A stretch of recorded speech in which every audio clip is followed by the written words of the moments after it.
Le choix d'une épouse digne doit être pareil que d'une église. Choisissez le caractère et non la parure extérieure. Le choix d'une épouse digne. Chérie, je trouve que notre fille n'est pas encore mature pour qu'elle se marie, donc je préfère qu'elle reste d'abord avec nous, que tu l'apprennes encore beaucoup de choses, parce que, tenir un foyer n'est pas du gâteau, je ne veux pas qu'après, s'il y a un problème qu'on vienne douter de notre éducation. Non, ma fille doit se marier, tu m'entends, pourquoi elle va encore rester avec nous? Je lui ai déjà tout appris concernant tenir le foyer, ne viens pas gâcher la vie de ta fille, tu veux qu'elle se sente comment, aide-la plutôt à avancer dans son choix, il s'aime et c'est tout. Et pourtant tu es la mère, mais tu ne vois rien, je ne veux pas être un mauvais père, j'accepte, mais si après il y a des choses, ne viens rien me dire. Et il n'y aura rien, arrête d'être négatif, après tout c'est ta propre fille, non? Je ne suis pas négatif, mais vu que tu es tellement sûr de tes enseignements, je ne peux que croire que ça ira bien pour elle.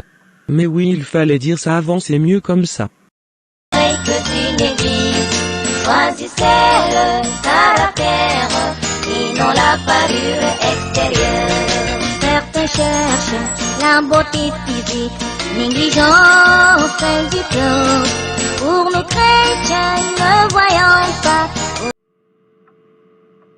Mais chérie, qu'est-ce que c'est ce désordre? Tu n'as pas arrangé la maison depuis 2 jours, toujours avec ton téléphone, mais comment ça? C'est à toi que je parle là. Écoute, chez moi j'avais une ménagère. Donc tu penses que je suis ta bonne, ou quoi? Je n'ai pas que ça à faire, David. Quoi? Et tu me parles sur ce temps?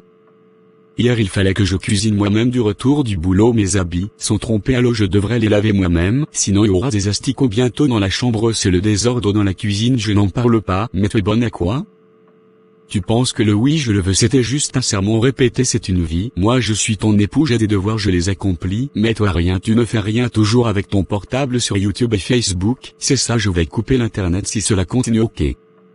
Je ne peux plus tolérer cette bêtise, et pourtant quand je venais pour te fréquenter même dans les fiançailles tu étais propre, je te trouvais toujours dans la cuisine, je me demande si c'est toi qui faisais ces plats ou bien ta mère, car là je ne mange que des spaghettis et les œufs, je suis marié et non célibataire, là je suis fatigué de parler, je vais appeler tes parents pour qu'ils viennent te donner des conseils parce que là ça ne va pas. Mon frère, fais comme tu veux. Je suis pas ta bonne mais ton épouse, et même si tu bloques la connexion je serai toujours connectée, je ne suis pas une vieille. Donc quand tu te maries tu deviens quoi, une prisonnière? Ou bien? Je suis fatiguée mon cher, appelle les parents, moi aussi je vais leur dire.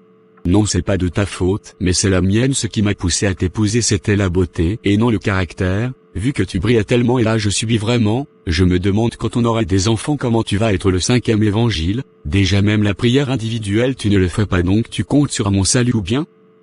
Mais vraiment ça m'apprendra plus de divorce, je devrais vivre avec toi et te supporter jusqu'à la fin, c'est ma faute et c'est mon choix, je dois subir, pauvre de moi. Pour nous chrétiens, ne voyons pas au physique mais au cœur.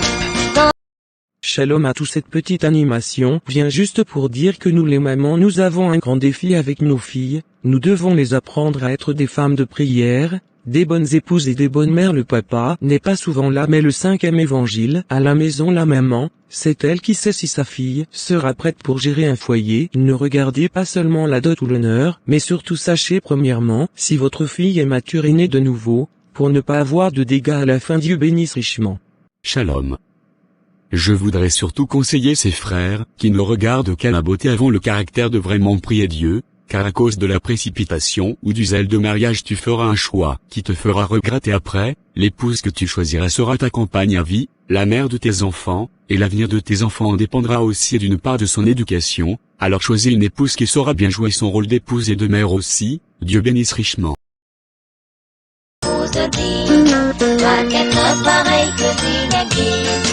Choisissez le caractère et non la parure extérieure. Souviens-toi mon frère, ta future épouse, c'est ta première compagne, la conseillère qui sera avec toi.